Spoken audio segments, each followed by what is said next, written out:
noticia es noticia en profundidad. Qué placer acompañarles. Soy Tatiana Pérez. Les saludo desde nuestra sede central en Caracas, en Venezuela. A partir de este momento, en la próxima hora, tenemos 3 temas que son noticia. Aquí están primero desplegados en titulares. En Noticia Ecuador, la fiscal general de la Nación anuncia que procesará al expresidente Lenín Moreno en el caso conocido como INA Papers, después de 4 años de haberse conocido. También están involucradas su esposa e hija, según el ente acusador. ¿Por qué en este momento de compleja crisis política? Lo analizamos. En Noticia México, el presidente Andrés Manuel López Obrador pide que el exsecretario de Seguridad Pública, Genaro García Luna, sea un testigo cooperante para que explique la implicación de los expresidentes Calderón y Fox con el narcotráfico. ¿Será esto posible? Nos preguntamos. En Estados Unidos, ¿estarán interesados en que García Luna se convierta en testigo contra mafias del narcotráfico? Vamos a verlo. En Noticia Brasil, producto de la tragedia ambiental en Sao Paulo, aumenta el número de muertos, desaparecidos y afectados. Una tragedia ocurrida a pocos días de haber iniciado el gobierno del presidente Lula, que recibe el sistema institucional medioambiental literalmente desmantelado. ¿Pudo evitarse esta tragedia? Vamos a profundizar en ello. Noticia Casi comienza. Bienvenidos, bienvenidas.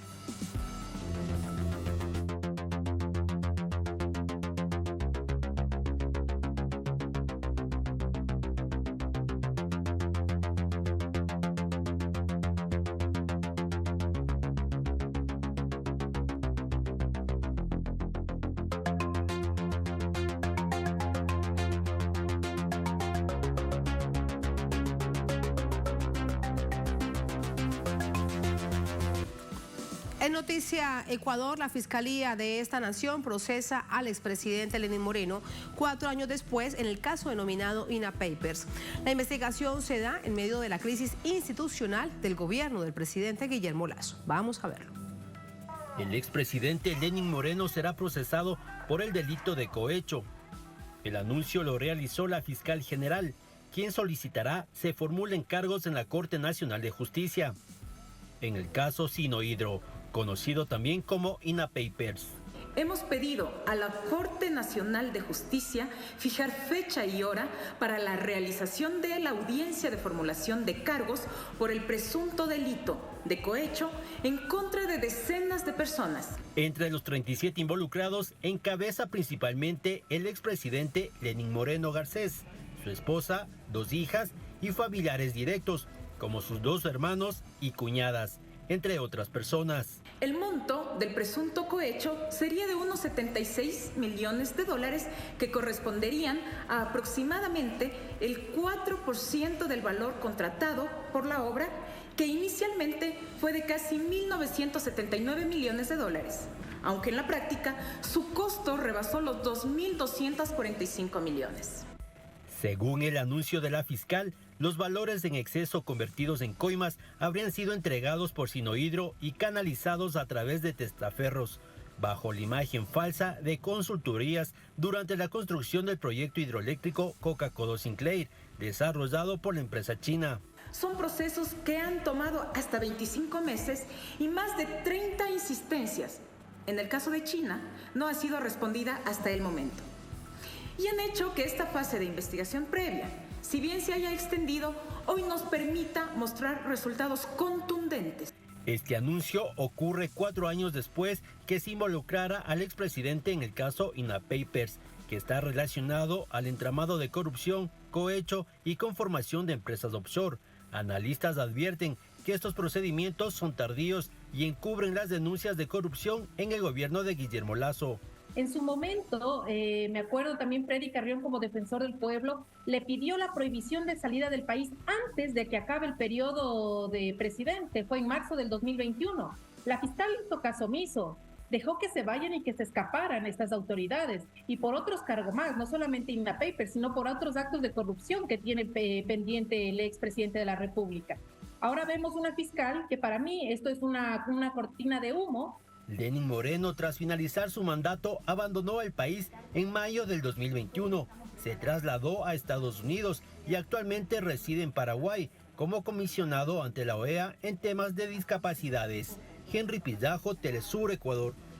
Revisamos más de este hecho a través de nuestra compañera de labores, Elena Rodríguez, desde Quito. Hola Elena, adelante, buenas noches. Hola Tatiana, muy buenas noches para ti y para nuestra audiencia en América Latina y el mundo. Pues contarles lo que ya escuchaban en la nota preparada por nuestro compañero Henry Pillajo. Esta mañana la fiscal general del Estado ecuatoriano, Diana Salazar, dio a conocer que procesará al expresidente Lenín Moreno Garcés, a su esposa Rocío González, a su hija Ina Moreno y también a su cuñado, también a los hermanos del expresidente, a decenas de exfuncionarios por el presunto delito de cohecho. Esto dentro del caso conocido como INA Papers, al que la Fiscalía ha bautizado como Sino Hidro. Diana Salazar pidió a la Corte de Justicia ecuatoriana fijar fecha y hora para realizar la audiencia de formulación de cargos en contra de el exmandatario y 36 personas más. ¿De qué se trata este caso? ¿En qué consiste el caso Sino Hidro, también conocido como INA Papers? Pues de una supuesta estructura de corrupción alrededor del proyecto hidroeléctrico Coca-Codo-Sinclair, en el que, a decir de la Fiscalía, se habría desarrollado acciones ilícitas entre 2009 y 2018. Entre las personas que serán procesadas constan 7 familiares del expresidente Lenín Moreno, ya lo decíamos, su esposa, su hija, sus cuñados, sus hermanos, además 9 de sus amigos más cercanos, 2 exgerentes generales de Coca-Cola Sinclair y una decena de funcionarios públicos y personal de confianza de la empresa Records, así como representantes chinos de la empresa Sino Hidro. Debemos informar también que el monto del presunto cohecho alcanzaría los alrededor de 76 millones de dólares, como lo informaba la fiscal general del Estado ecuatoriano, Diana Salazar, que corresponderían a cerca del 4% del valor contratado para la construcción de la hidroeléctrica, que fue de casi 2.000 millones de dólares. Añadir a esto también que hubo una respuesta por parte del exmandatario Lenín Moreno, quien a través de su cuenta de Twitter desconoció haber participado, descartó haber participado de este supuesto entramado de corrupción alrededor de la hidroeléctrica, de esta construcción de la hidroeléctrica Coca-Cola Sinclair, y dijo que responderá ante la justicia ecuatoriana. ¿Por qué este caso se da a esta hora? ¿Es el timing?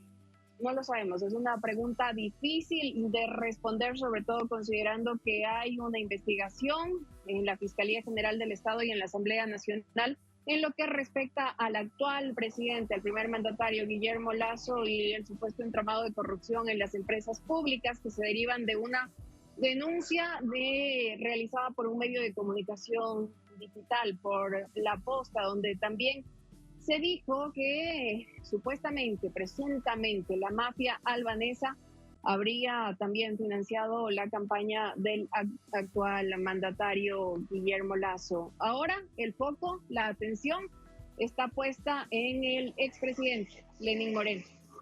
¿Y hay alguna respuesta, alguna reacción o alguna acción por parte del actual presidente Guillermo Lasso, Elena, con respecto a este caso, que además no solo, bien lo veíamos en el informe anterior, involucra al expresidente, sino a otro grupo de personas que han hecho vida política dentro del país? Hasta el momento desconozco si hay una respuesta oficial por parte del primer mandatario Guillermo Lasso, pero sí debemos decir que hay una comisión que investiga este caso, el caso del presidente actual de Ecuador. Recordemos que ayer precisamente esta comisión pedía una extensión del plazo para entregar el informe final, donde posiblemente se recomiende un juicio político. No ha habido una reacción oficial por parte del primer mandatario con respecto a este caso, al caso que involucra al exmandatario Lenín Moreno. El exmandatario Lenín Moreno sí que dijo en la carta que publicó en su cuenta de Twitter que le resultaba extraño o inusual el hecho de que este caso salga ahora mismo, cuando hay un caso que se investiga dentro de la Fiscalía, de la Justicia ecuatoriana y de la Asamblea Nacional, que involucra al primer jefe de Estado. Esto realmente genera otra serie de preguntas. Con respecto a esto que nos decíamos, que esto es muy importante para cerrar la idea, ¿se les da un plazo a esta comisión multipartidista que lo ha pedido? ¿Se le otorga ese plazo porque estaba próximo a cumplirse?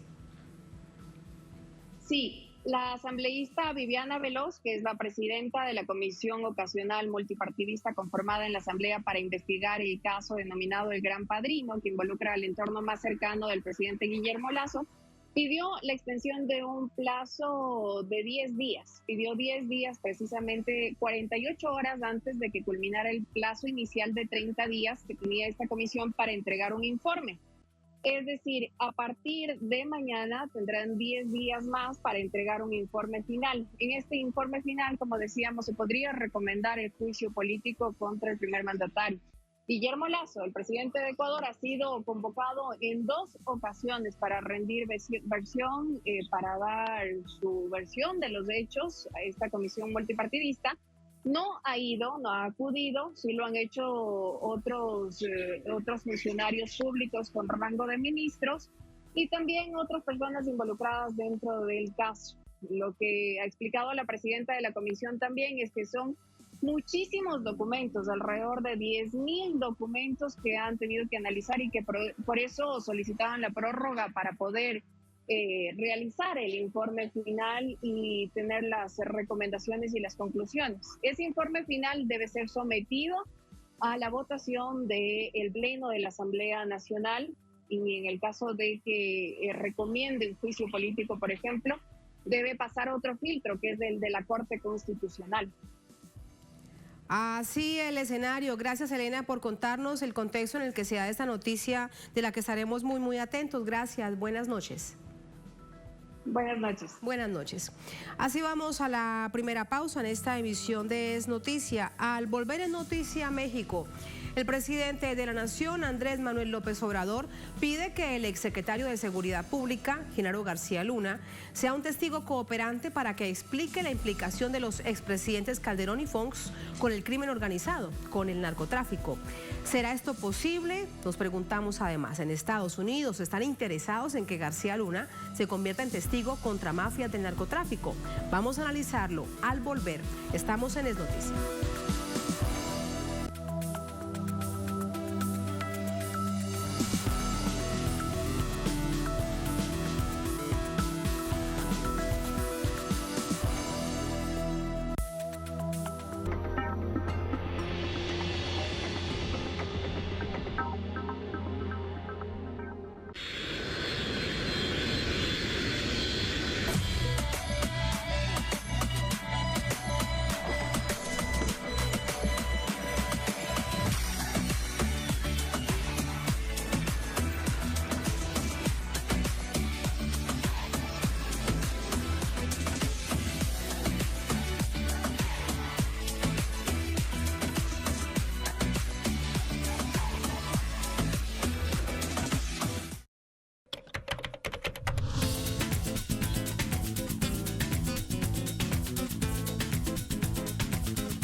Cada año miles de personas abandonan su tierra para alcanzar nuevos horizontes.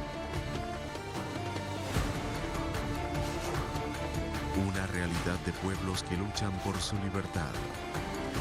Conoce las diversas causas de quienes viven entre fronteras. Jueves, solo por Telesur.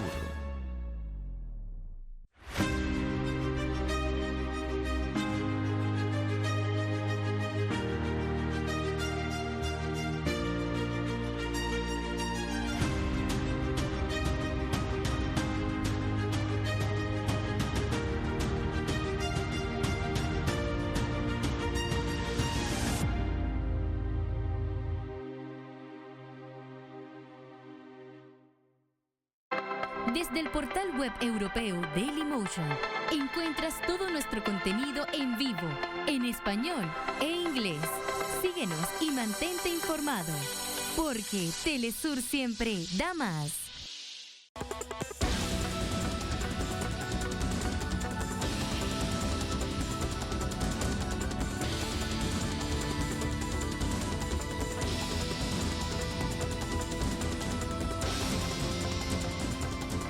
Cada semana se coloca un argumento sobre la mesa y la opinión se la forma usted. Texto y contexto. Domingos. Solo por Telesur. Somos la multiplataforma que da voz a los pueblos del sur. Y en este 2023 seguimos en la vanguardia comunicacional. Para traerte diariamente las noticias y acontecimientos más relevantes alrededor del mundo. Nosotros, junto a ti, hacemos parte de la historia. Porque Telesur siempre da más.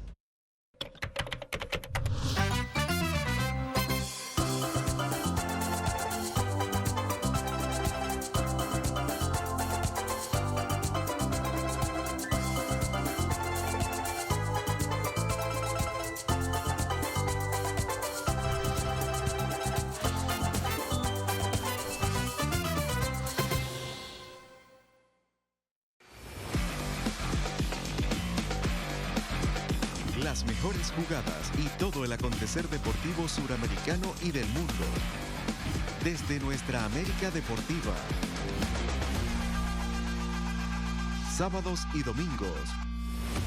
Solo por Telesur. Nos conecta la transformación.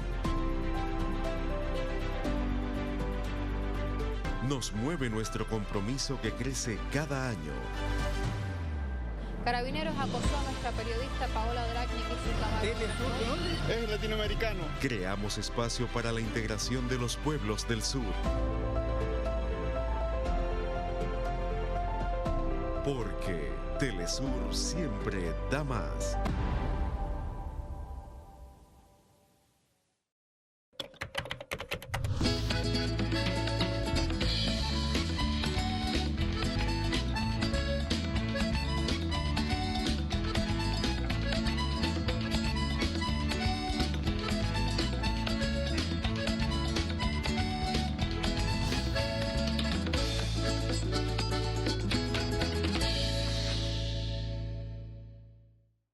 Compartimos su sentir, exaltamos sus logros y mostramos su realidad.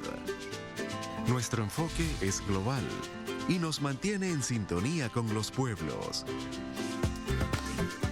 Los países caribeños también reciben nuestra señal. Con entusiasmo seguiremos transmitiendo para ellos, porque somos Telesur, la señal informativa de América Latina y el Caribe. Existen noticias que requieren un análisis profundo. En este espacio usted encuentra los temas más importantes de cada día, que son examinados junto a los mejores analistas. 3 temas, una arista, porque el mundo constantemente es noticia. De lunes a viernes, solo por Telesur.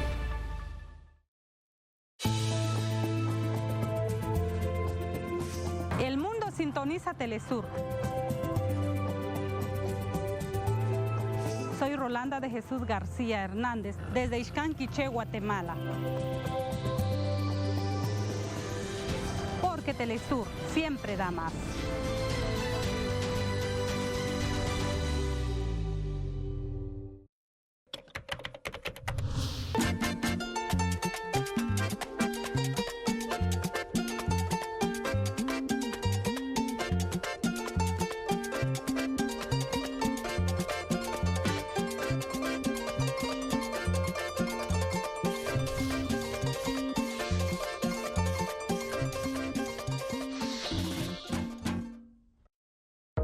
Pide a tu cable operadora la nueva señal de Telesur HD. Avanzamos tecnológicamente, por eso cambiamos a los satélites IS-34 para la señal en español, desde Sudamérica, América del Norte y parte de Europa Occidental. IS-14 para la señal inglés y español, Desde el sur de Estados Unidos, el Caribe, América Central y Suramérica. Porque llegamos a nuevos territorios. Conéctate a nuestras pantallas. Desde América Latina hasta Europa, el mundo sintoniza Telesur. Telesur siempre da más.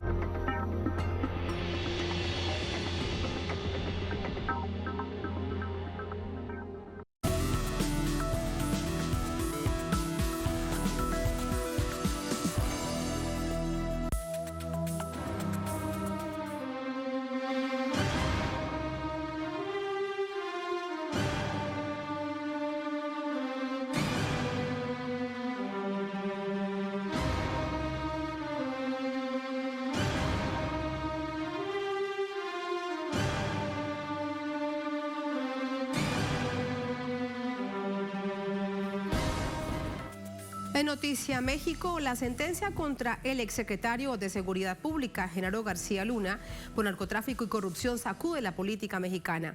El presidente de la Nación, Andrés Manuel López Obrador, lo asume como un paso para que nunca más haya impunidad, mientras que los expresidentes Vicente Fox y Felipe Calderón buscan limpiarse el lodo. Fueron inmediatas las reacciones al veredicto de culpabilidad del exsecretario de Seguridad Pública por crímenes asociados al narcotráfico y corrupción, dictada la víspera por una corte estadounidense. El presidente Andrés Manuel López Obrador considera que queda la enseñanza para que los gobiernos mexicanos nunca más repitan esta actuación y se rompa el historial de impunidad. El mandatario espera transparencia sobre las relaciones de García Luna con las autoridades estadounidenses y considera que el exfuncionario puede convertirse en testigo clave para revelar nexos entre el crimen organizado y altos funcionarios mexicanos. Por el bien del país, que ojalá y lo haga. A cambio de que informe sobre si recibía órdenes o informaba a los expresidentes, tanto a Fox como a Calderón. AMLO cuestionó que los expresidentes panistas Vicente Fox y Felipe Calderón no tuvieran conocimiento alguno sobre las actuaciones de García Luna. ¿Por qué lo tuvo Calderón? 6 años. Porque no todos los secretarios estuvieron todo el sexenio. Este fue de principio a fin. Igual que al secretario de la Defensa, igual que al secretario de Marina.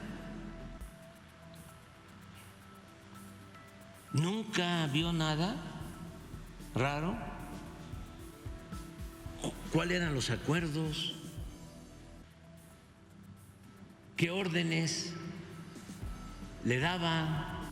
Sobre las declaraciones de Calderón por la condena de García Luna, López Obrador critica que no responde a ninguno de los cuestionamientos que hoy recaen sobre su gestión, al repetir los mismos argumentos de siempre, que él enfrentó la violencia criminal.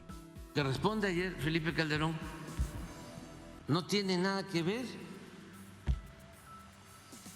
con el tema en cuestión, se va por la tangente, se va por lo que ya sabemos. Dijo que él enfrentó con toda la fuerza a la delincuencia. Ambos exmandatarios permanecieron callados durante algunas horas tras el veredicto. Finalmente, Calderón divulgó el comunicado en el que afirma que, como presidente de México, luchó con toda determinación contra la delincuencia y asegura que su estrategia de seguridad no dependía de un solo hombre, mientras que Fox sugirió en varios tweets que AMLO es quien protege a los delincuentes y narcotraficantes. De esta manera evaden, por ahora, los directos señalamientos que recaen sobre sus gobiernos post condena de su ex colaborador. Oportuno revisar ahora el perfil de Genaro García Luna, declarado culpable de 5 cargos en Estados Unidos, 4 de ellos vinculados directamente con el narcotráfico. Sucedió la víspera en un tribunal de Nueva York. Vamos a revisarlo. Las responsabilidades de García Luna comenzaron en el 2000 durante el gobierno de Vicente Fox, cuando se desempeñó como coordinador de inteligencia para la prevención de la extinta Policía Federal Preventiva, donde estructuró un esquema investigativo para luchar contra los delitos comunes. Pero su primer caso de alto nivel lo tuvo en el año 2001, al crearse la Agencia Federal de Investigación de México, AFI, de la cual fue el titular. Desde la AFI, García Luna adquirió equipos tecnológicos especializados en actividades vinculadas con espionaje, así como del importe de programas informativos software, con el objetivo de derrotar las estructuras de la delincuencia organizada. Una tarea similar realizó al frente de la Secretaría de Seguridad Pública, SSP, entre 2006 y 2012, en el mandato de Felipe Calderón, siendo su mano derecha en la gestión. Reconstruyó la Policía Federal y colaboró con los Estados Unidos en temas de seguridad.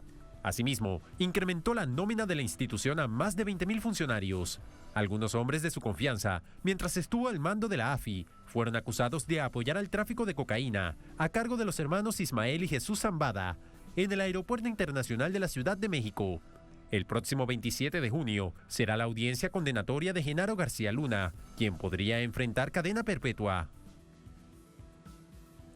Así vamos con el análisis. Para ello nos acompaña José Reveles, periodista especializado en temas de seguridad. Nos acompaña desde Ciudad de México. José, bienvenido. Muy buenas noches. Buenas noches, Tatiana. A tus órdenes. Muchísimas gracias. José, dice el presidente López Obrador, y es un mensaje que le envía además a la justicia en Estados Unidos, que Genaro García Luna sea considerado un testigo cooperante. ¿Crees que esto sea posible? Es posible, lo que yo no lo veo factible, porque Genaro García Luna, para ser testigo colaborador, tendría primero que declararse culpable y no lo ha hecho hasta hoy. Y luego colaborar con el gobierno de los Estados Unidos para delatar pues, la trama criminal que protegía justamente al cártel de Sinaloa desde el gobierno. No solo tendría que declararse culpable, sino entregar muchos bienes, millones de dólares, porque es lo que se acostumbra en las cortes de Estados Unidos con los enjuiciados de alto nivel. Él ya fue, como todo el mundo sabe ahora, declarado culpable por un jurado por unanimidad, sin que hubiera alguna duda razonable al respecto, y en todos los cargos que tenía desde que fue capturado en los Estados Unidos, 3 por narcotráfico de cocaína hacia los Estados Unidos, 1 por pertenecer a una organización criminal en forma permanente y finalmente por haber mentido a las autoridades estadounidenses diciendo que él jamás había cometido un delito en aquel país. Entonces ahora solo se espera una condena dentro de 4 meses que puede ser cadena perpetua. Eso es lo que se ha filtrado, que entre 20 años y cadena perpetua. ¿Corre peligro, crees, José, con todo el conocimiento que tienes en temas de seguridad en México y en Estados Unidos, la vida de Genaro García Luna, con todo lo que él sabe? No, pues él está a buen resguardo en las cárceles estadounidenses que son muy seguras, ¿no? Ahí no se conoce de asesinatos como en otras cárceles latinoamericanas. Entonces no creo que corra peligro su vida, pero lo que sí corre peligro es su libertad.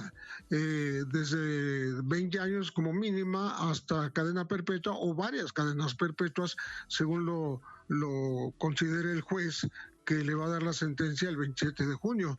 Entonces, estamos ante un caso único en la historia del país, de que un funcionario policial de tan alto nivel, o no solo policial, un funcionario de altísimo nivel de 2 gobiernos del Partido Acción Nacional, un partido de derecha, Vicente Fox y Felipe Calderón, pues lo habrían protegido o por lo menos no hicieron nada por llamarle la atención y le permitieron hacer todo lo que pudo hacer durante todo este tiempo.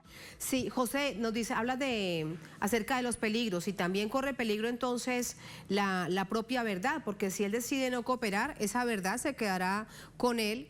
Y esa necesidad de saber a través de él, con todo su conocimiento, con todo lo que vivió en esos dos gobiernos, sobre las acciones criminales y la conexión de bandas criminales con los gobiernos de Fox y de Felipe Calderón.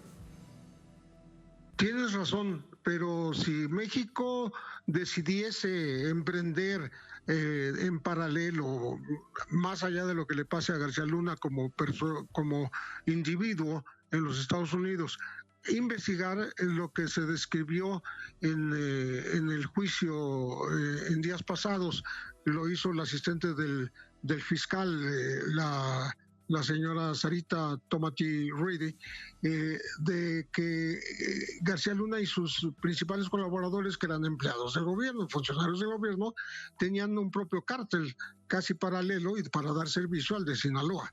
Entonces, esto daría un viraje porque México tendría su parte, aunque un poco tardía, porque nunca lo había denunciado hasta que estuvo detenido en Estados Unidos, pero podría hacer un servicio a la sociedad mexicana investigándolo aquí, a él y a sus colaboradores con los que armó este tinglado que protegía mediante sobornos millonarios al cártel de Sinaloa. José, ¿y crees que parte de esos funcionarios aún están dentro de la institucionalidad mexicana?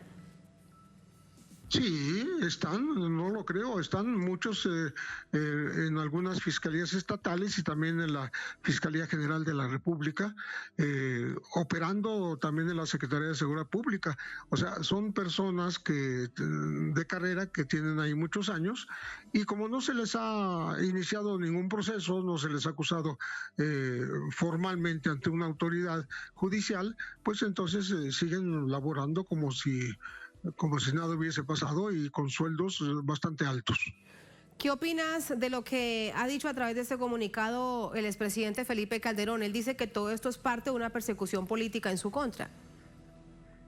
Bueno, en realidad el que lo está politizando y le falta memoria, porque dice que atacó a todos por igual, no hubo distingos y entonces contradice lo que se dijo desde la época en que él era gobernante, que el cártel menos tocado, menos atacado era justamente Sinaloa. Se atacaba a los Zetas, al Golfo, al cártel de Juárez, a los Arellano Félix, pero el cártel de Sinaloa permanecía incólume, creciendo, expandiéndose, y ahora es un grupo mucho más poderoso de lo que era cuando él era presidente. Entonces, eso abiertamente lo contradice, por lo menos, ¿no? Y la otra es que dice que el secretario de Seguridad Pública, él lo escogió después de pensarlo muy bien y todo lo demás, no lo menciona por su nombre, pero habla de que no, como presidente él jamás negoció con los grupos criminales, etcétera, etcétera, pero él era el responsable de las actuaciones de García Luna, entonces no es tan fácil que pueda escabullir el bulto. La gente cree que tenía perfecto conocimiento de las acciones fuera de la ley por parte de García Luna, porque no nada más era protección al cártel de Sinaloa, sino la creación de culpables en realidad inocentes que están llenando las cárceles en materia de secuestro y en materia de confrontaciones armadas en las calles. Entonces creo que no es sincero al hablar, se está defendiendo, se está tratando de eludir cualquier responsabilidad, pero nada más. José, ¿y por qué con una situación tan lamentable, pero así de clara como lo estás además reseñando, hay diversos grupos de narcotráfico directamente ligados con crimen organizado, que no solamente narcotráfico, sino otras acciones también, como por ejemplo tráfico de armas? ¿Por qué se habrían aliado con el cartel de Sinaloa? ¿Qué tenía de distinto a los otros grupos? Bueno, primero porque era el que le pagaba. Segundo, porque es el cártel hegemónico en aquella época y sigue siéndolo. todavía no le hace sombra suficiente el Cártel Jalisco Nueva Generación, que en aquellas épocas propiamente no existía, ¿no? Era otro grupo. Entonces ahora Sinaloa ha crecido mucho, es el líder de la exportación de fentanilo, que es lo que le está preocupando a los Estados Unidos. Acaba de capturar a unos personeros exactamente de este grupo criminal y los capturó en Estados Unidos por transportar exactamente sustancias para precursores y fentanilo en específico.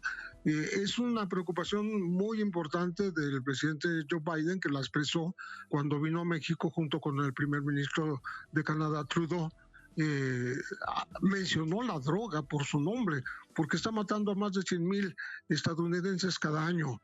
Y el responsable del ingreso, el responsable principal, se llama México. Claro, pero eso también es una manera de Estados Unidos lavarse las manos, porque producir el fentanilo pues es muy fácil, se puede hacer en México, se puede hacer en Estados Unidos. ¿Y qué pasa con las redes de distribución dentro del propio Estados Unidos? Por eso además aquí mi pregunta, José, es si también por todo esto es que la justicia norteamericana no actúa más contundente o no está interesada en que figuras como García Luna pues prendan el ventilador. No, sobre todo todo lo que ocurrió en la corte de Brooklyn en contra de García Luna, los 27 testigos que desfilaron por ahí, y el único que aportó la defensa fue la esposa de García Luna, pues qué iba a decir ella, ¿no? Si es su esposa. Entonces fue muy dispareja la balanza, ¿no? Muy desnivelada, pero no se habló jamás de algún personaje que ya en territorio estadounidense se encargara de la distribución de aquella cocaína que importaba García Luna, ¿no? Como si se distribuyera solita. Todas las culpas son del Río Bravo para abajo. Claro, es que es México, Centroamérica, Sudamérica. Exactamente, como si no existieran, como si no hubiese redes de la distribución de la droga dentro de Estados Unidos, de la manera obviamente ilegal y también en las formas legales. Exactamente, como no se menciona un solo capo de Estados Unidos, la DEA se cuelga una medalla sin merecerla porque realmente no hizo gran cosa en este juicio, y lo que va a hacer es conseguir más dinero para seguir operando a nivel internacional, administrando, porque la letra A de la DEA quiere decir administration, administrando la droga, los lugares de donde se consigue, los lugares donde se produzca.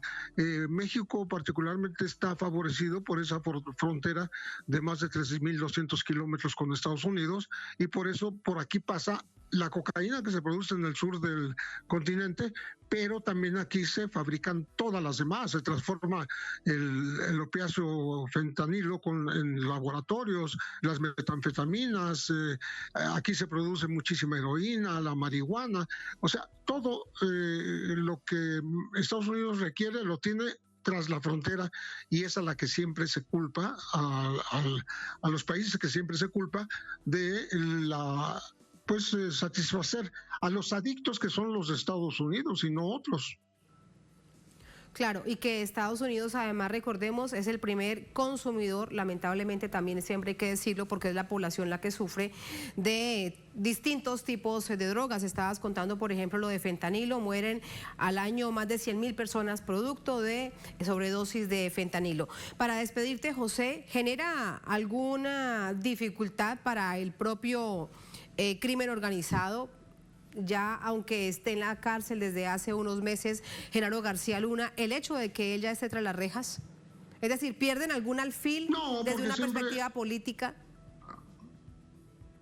No hay producción, no hay comercio, no hay exportación de drogas sin la connivencias con la cobertura corrupta de autoridades, ya sea municipales, estatales o federales. Entonces eso va a continuar, el negocio no se para, hay más consumidores que antes y por tanto siempre habrá quien quiera surtir esa droga que tanto apetecen, sobre todo, como decíamos hace rato, desgraciadamente, nuestros vecinos estadounidenses. Entonces el negocio va a seguir adelante, no va a haber ninguna afectación a ningún cártel, pues el único cártel que puede ser afectado si es que México quiere ajustar cuentas, pues es el cártel que pertenecía al gobierno. Tremenda la situación, y no solamente para México, para toda nuestra América Latina en este fracaso en la lucha contra las drogas que impuso Estados Unidos. Muchísimas gracias, José, por tu análisis. Buenas noches. Gracias, Tatiana. Buenas noches. Muchas gracias.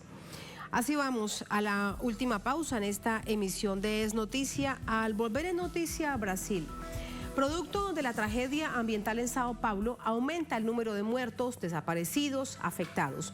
Una tragedia ocurrida a pocos días de haber iniciado el gobierno del presidente Lula, que recibe el sistema institucional medioambiental desmantelado. Esta tragedia pudo haberse evitado. Vamos a verlo al volver. Estamos en Es Noticia.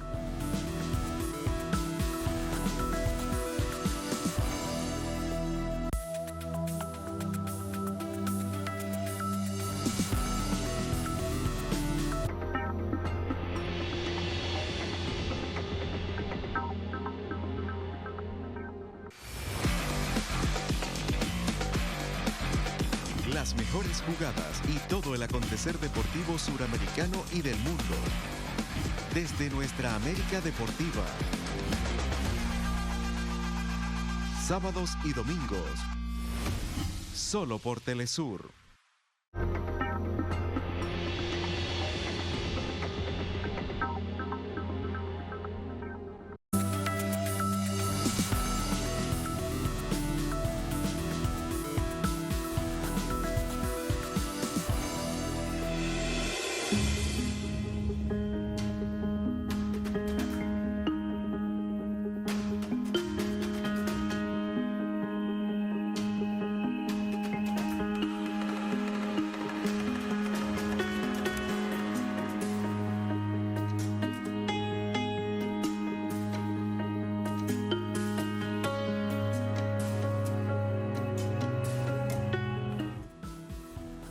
En Noticia Brasil continúa la búsqueda de sobrevivientes tras los deslizamientos de tierra que tuvieron lugar el último fin de semana en el litoral norte de Sao Paulo. Vamos a verlo.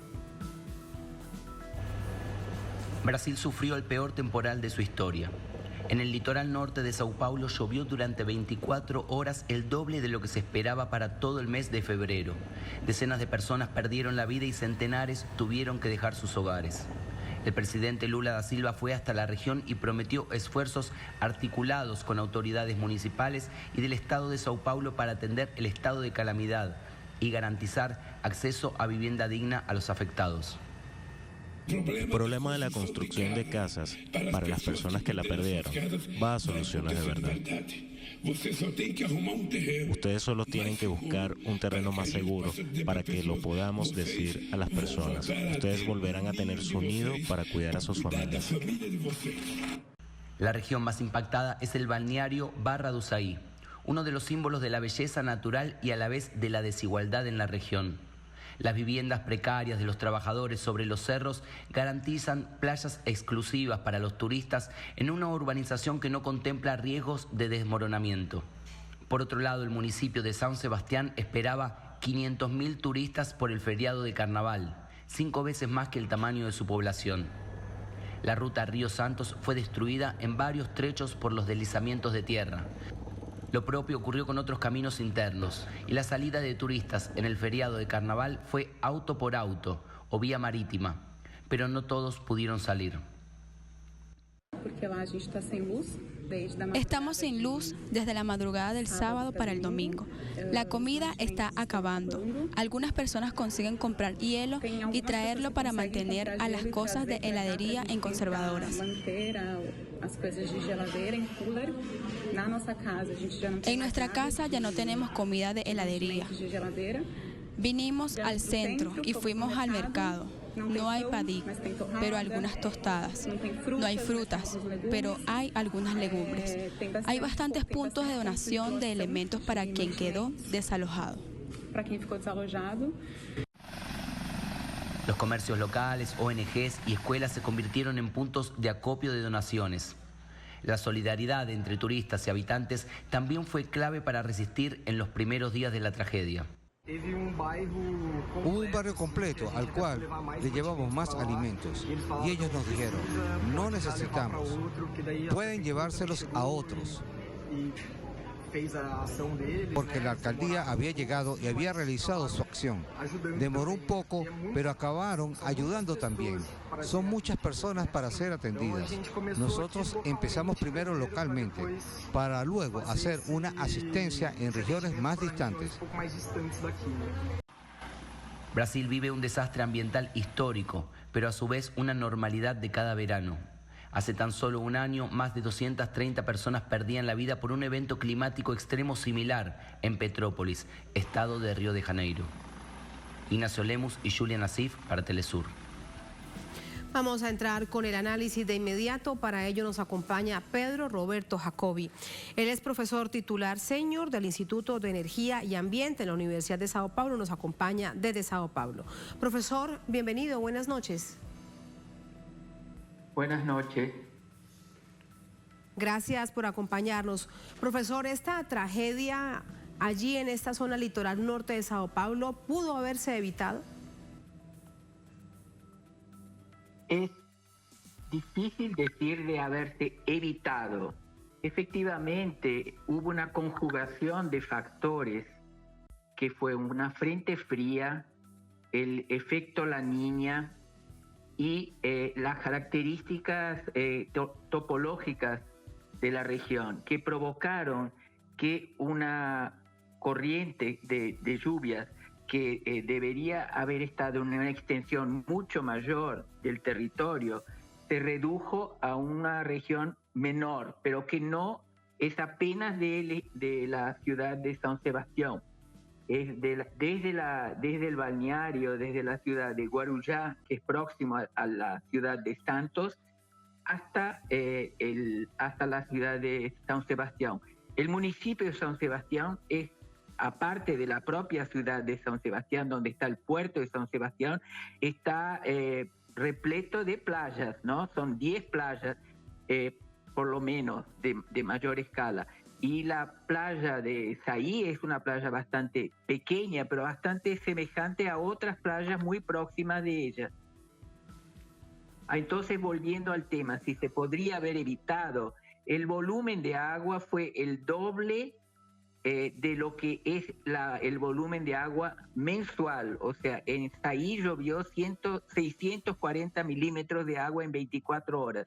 Entonces, realmente la escala es totalmente diluvial y esto, en fin, obviamente que los más afectados fueron las poblaciones de menores ingresos y que no son parte del componente turístico de esta playa.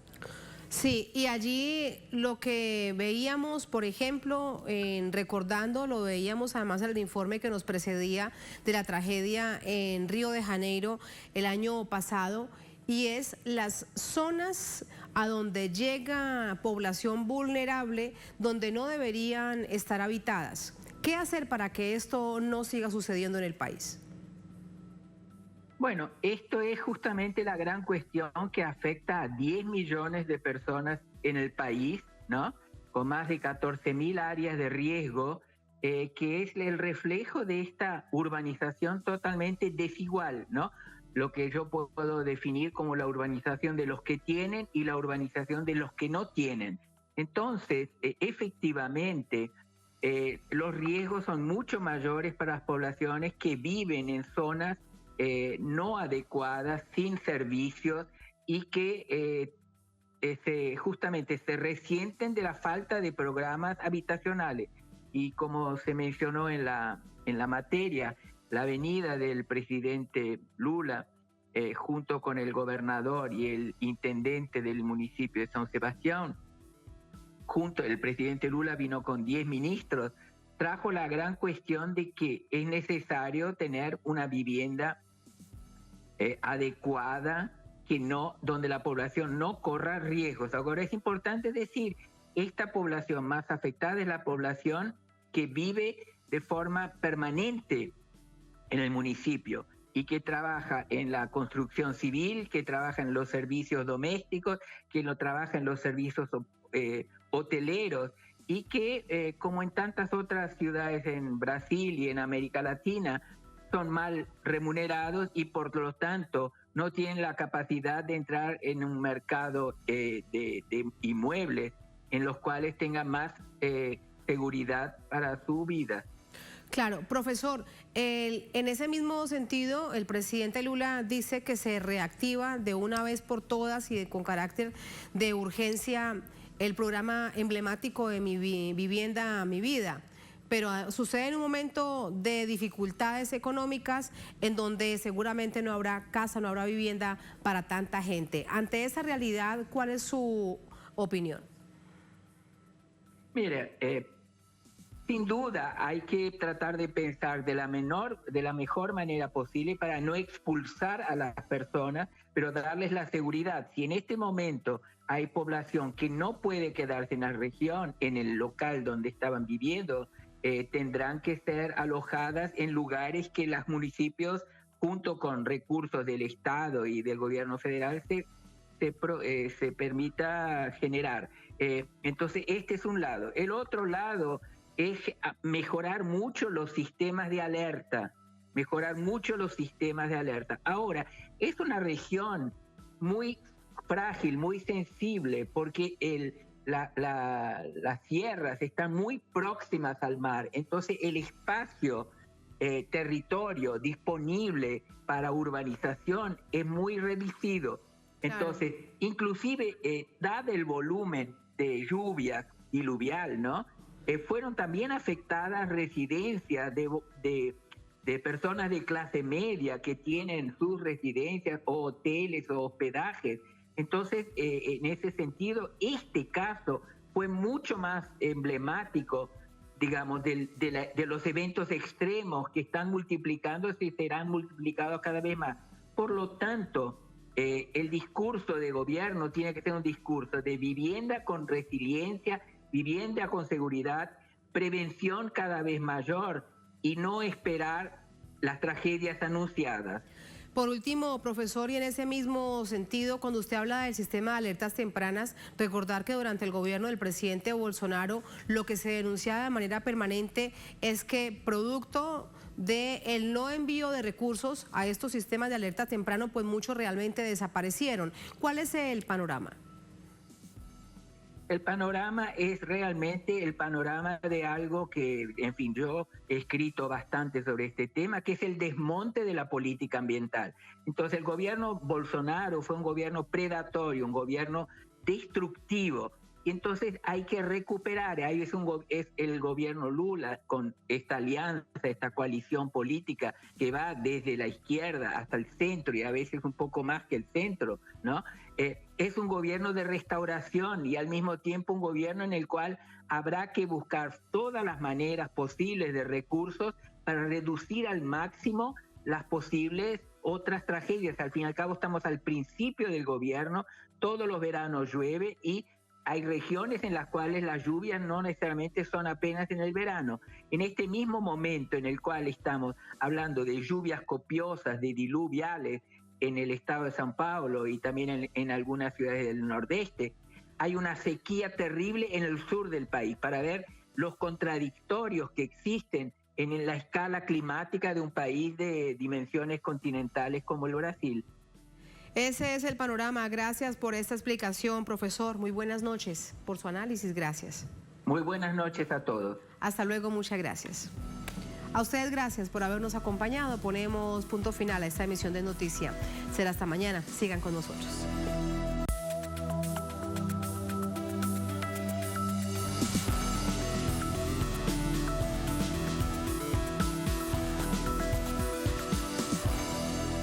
Somos la multiplataforma que da voz a los pueblos del sur. Y en este 2023 seguimos en la vanguardia comunicacional. Para traerte diariamente las noticias y acontecimientos más relevantes alrededor del mundo. Nosotros, junto a ti, hacemos parte de la historia. Porque Telesur siempre da más.